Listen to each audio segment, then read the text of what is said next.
My name is Elaine Littau, and I would like to read to you the first chapter of my book, Lukes Legacy. It's going to be released on January 25th, 2011. And my husband and I are going to go to Mustang, Oklahoma this coming week, and he is going to read the audio. But I thought I would give you the first chapter in my voice so that some of you who haven't gotten the book can kind of see what it's about. Anyway, Chapter 1. The girl emerged from the putrid river, leading the yoke of oxen through the foaming, brackish water. The wagon master promised that today would be the last they would have to endure the sight of it. The wind roughly whipped at her worn dress as she shielded her eyes from the glaring sun. She scanned the endless horizon and found no sign of her husband.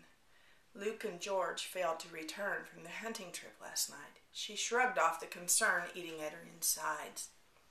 Mr. McLeod, their leader, was determined that they should break camp this morning whether the men returned or not.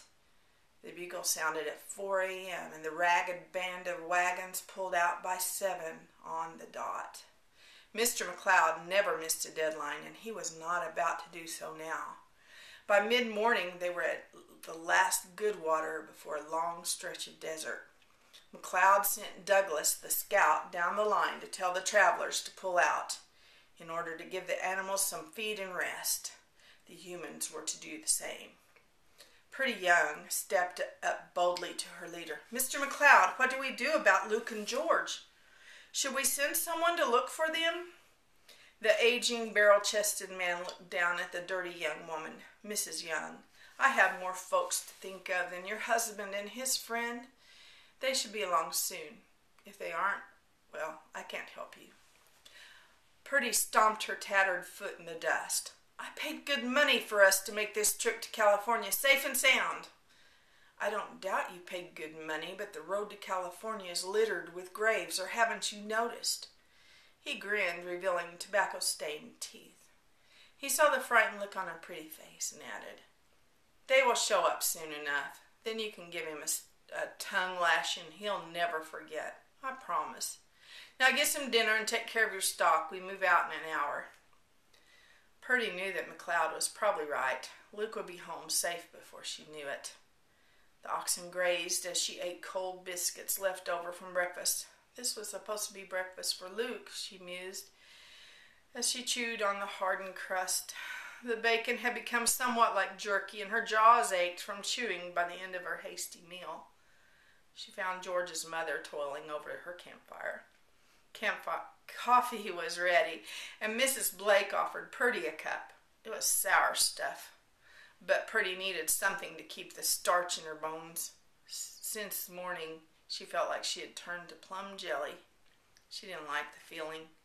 Miss Blake, what do you think is up with George and Luke? Do you think anything bad happened to them? Purdy put the tin cup to her lips and gulped the black liquid.